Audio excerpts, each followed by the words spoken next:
I learned that virtually any kid who has been written off, virtually any kid who has that thick cum folder full of failure, has an ability and a potential that we simply don't see. Join us as Mike Rose talks about Lives on the Boundary. I'm Bill Moyers.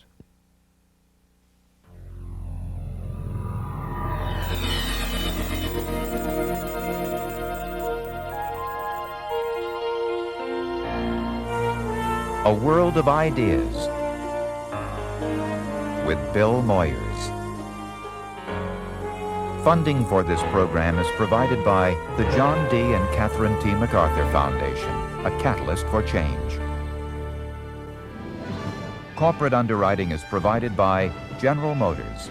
General Motors, committed to excellence in its products and services and in support of quality television programming.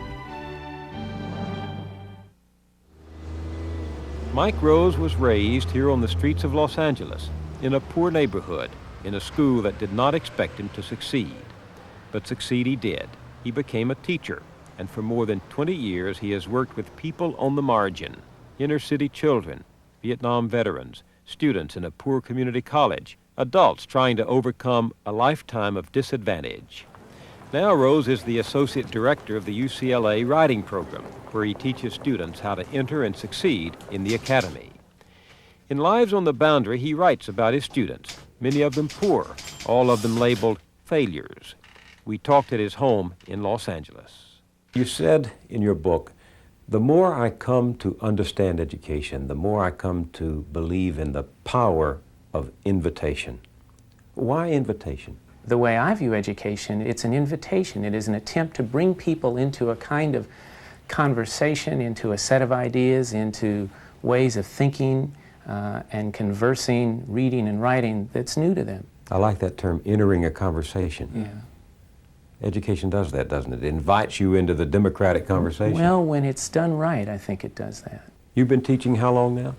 20 years. No, I'm intrigued because you said before we began this conversation that you just didn't think you had the right to be heard by the people listening to this discussion of education.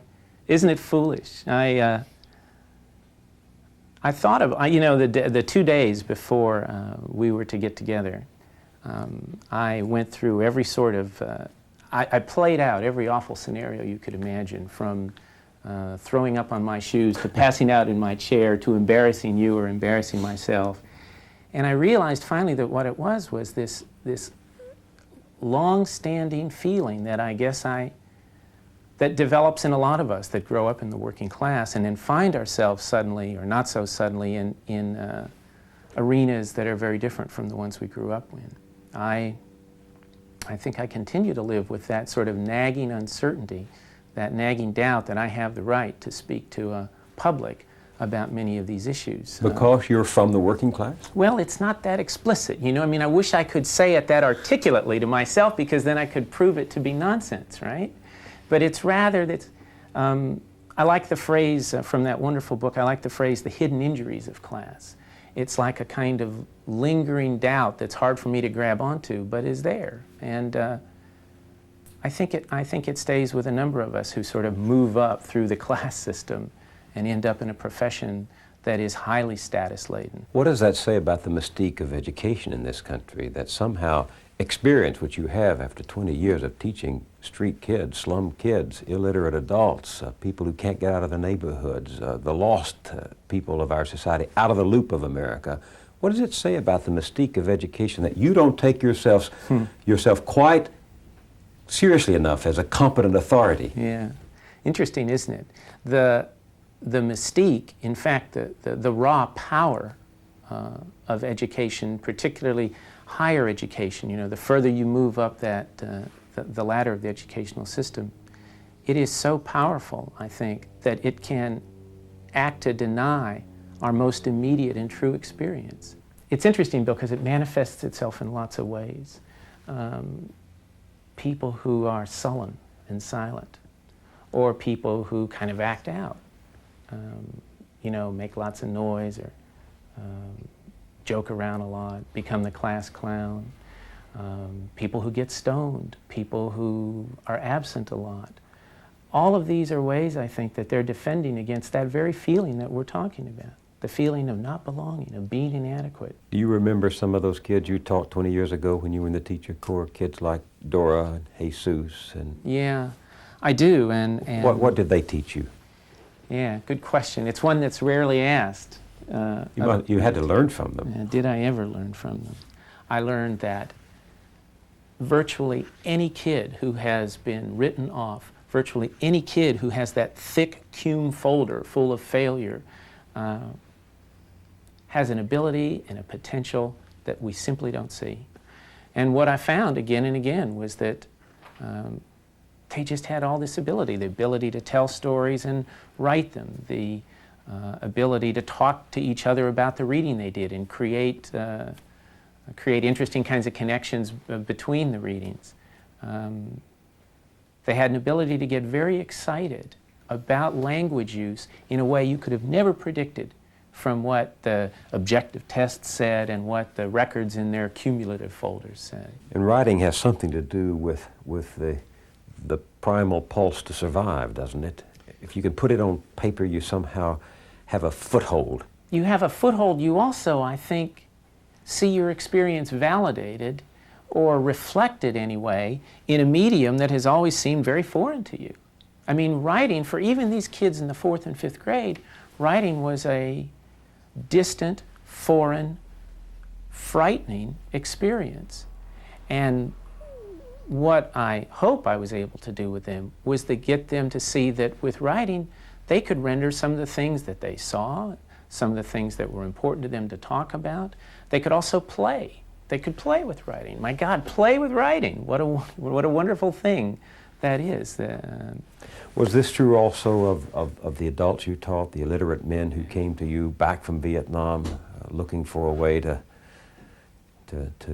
change their lives? Yeah, these were guys who did not have a good time of it in high school, and to tell the truth, many of them were probably hell on wheels in high school. I mean, it was a terrible place for them.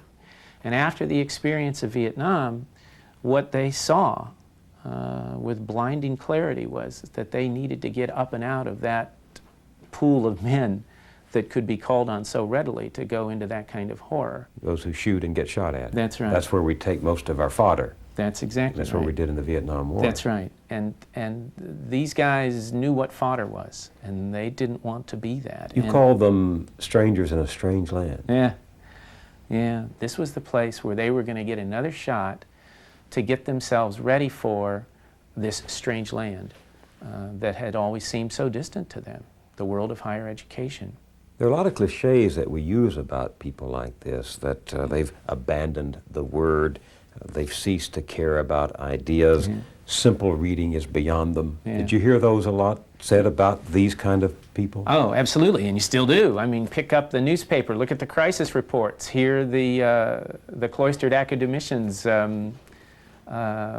giving their opinion about our eventual cultural demise, and those are the kinds of phrases you hear about these folks. The most common one now is, what we have here is a crisis of cultural literacy. Yeah. Is that how you see it? It's certainly not the way you can see it once you've spent time with people like I've worked with. These are people who had, now admittedly they had just come out of a kind of experience that sort of slapped them around in a horrible way. But what was striking is that virtually to a person, these guys were curious. They wanted to know how to do things with language. They knew damn well that to be able to do things with language or with mathematics was going to enable them to improve their life. You cannot write these folks off as being in some way incompetent, incapable, damaged, deficient.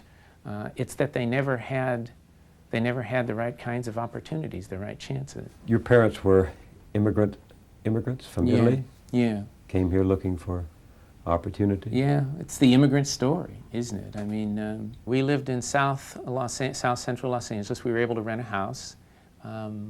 We had some furniture, although I can remember the furniture being repossessed and getting sort of less attractive furniture. They managed to scrape their money together to send me to a parochial school because they had it in their mind that that would be that would guarantee me a better education. They were right. They got you on the track, right? Yeah, they sure did. Now, the elementary school that I went to was okay. You know, it was so-so. I didn't excel particularly. I mean, I was a decidedly average student. I look back at my old report cards, and there were all these C's speckled throughout it. I went to high school, and an interesting thing happened.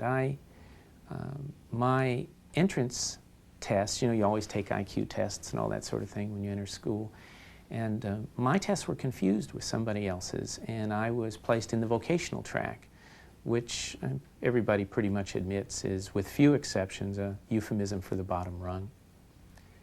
And I stayed there for a couple years and drifted more and more to the level of a really mediocre and quite unprepared student. What's interesting to me about that is not that this unusual thing happened to me, but it shows how arbitrary some of that kind of placement could be. It also shows how students placed, and I try to show this in the book, how students placed in that sort of track live down to the expectations of the track. And finally, it suggests to me how difficult it is for parents who are not socialized into that whole way of thinking about education, how easy it is for them to not realize that something is amiss. And to fight back. And to fight back. I mean, my father went to the 2nd grade in Italy. What would he know about that? My mother was an exhausted waitress. Where would they sense the authority to go and even question a school or a set of teachers about these things? That's why I get a little short-tempered at the kind of constant barrage that comes from our blue ribbon reports telling us that parents are not doing enough and need to be more involved in the schools. That may be true, but we also have to have some compassion for people who are utterly terrified by the schools and don't know how to even begin to interact with them. You got on a dead-end track and they didn't know it was dead-end, and they just accepted it because authority had told them this is the way it will be. This is the way it would be. A funny thing happened, though. I finally found a course that had some kind of interest for me, and I kind of caught on. It was biology. And so the fellow who was teaching the course noticed that this voc ed kid was racking up these 98s and 99s on these biology tests, and he went and looked at the records and found the mistakes. So in my junior year, I suddenly found myself sitting in a college preparatory course for which I was utterly unprepared. It wasn't until my senior year when a teacher who was a kind of latter-day beatnik, bohemian sort of fellow, who had come out to California because he wanted to teach school and ended up in this school just by some miraculous twist of fate. And he caught me. I was so taken by a guy who had such presence and gained his presence through the use of his mind. The kind of presence and power that I had grown up with and seen was the presence and power of brawn. This was the first person I saw who could captivate people with language, and I wanted to be like him. And it was simply because of that. I'm convinced of this. It was because I admired his potency and his presence that I wanted to be like him. So I started working. Is it unrealistic to think that what happened to you can be repeated sufficiently in the working class, the poverty class, the slums, the ghettos, South Los Angeles today, with such frequency that you are not just an exception? I do not face the kinds of barriers that people of color face. I also was lucky in that I hit a series of teachers who took an interest in me. And I would not for a minute want to try to generalize from my case in any broad way. On the other hand, what happened to me and what I have seen happen to endless numbers of people who I've worked with, read about, heard about in other settings, studied, suggests to me that when the conditions are right, miraculous things can happen with large numbers of people who have been written off, who have failed in the earlier grades, who have drifted through a school system that has not done right by them. Is this what you mean when you say that poor performance in education is more often, in your experience, a social failure instead of an intellectual failure? So often we assume that miserable test scores or a failed performance of some kind, you know, the stunted piece of writing that we always see tossed before us in our national magazines as evidence of our, you know, cultural demise, the low reading scores, the dropout and truancy rates. We see all this as evidence of some sort of often we see it as some sort of evidence of an intellectual failure. These people are not capable, they're not cognitively capable, they don't have the intellectual or linguistic facility to conduct these kinds of tasks and to comport themselves in the school system. But there is this continuing tendency in our society to look upon the poor as somehow different. And I don't mean just different in having less money. Right. Different in terms That's of right. soul or mind or That's the right. recesses of spirit. That's right. We do tend to put them in that polarity. Yeah, we really do, and it goes way back in our country. You know, when you read reports from 19th century educators about teaching the urban poor, there the whole discussion is cast again and again in terms of almost moral, spiritual, and characterologic terms. Virtually calling the children of the poor barbarians, virtually calling them without a soul, virtually calling them without character or with flawed character. As we moved into our own time, that sort of moralistic cast has tended to diminish a bit. But instead what we do now is we zero in to the little loops and contours of their mind or the language they use, and we find we assume we're finding these very fundamental deficiencies that makes them different from us. Not just different because they have less money, but different in intellectual capacity, different in character, different in ability to use language. You remember Melvin, the kid with the radio, who said to you, "Teacher, English is not my thing." Yeah, this was in a quote-unquote remedial writing class in an Ohio college that I was visiting. And in the classroom, they were doing all the awful things that we do in so many of our high school and college classrooms under the name of remediation in English. They were going down through one of those those sort of endless, tiresome workbooks, you know, circling who or whom and the correct spelling of there and there. And they were doing this for the whole 50 minutes. Some were doing it, some weren't. Some were doing their nails, some were looking out the window. And that was what this entire class consisted of. So I caught up with this kid after class, and he was just, you know, I asked him about English and this class, and he said, "No, you know, English is just not my thing. I can't, you know, blah, blah, blah." And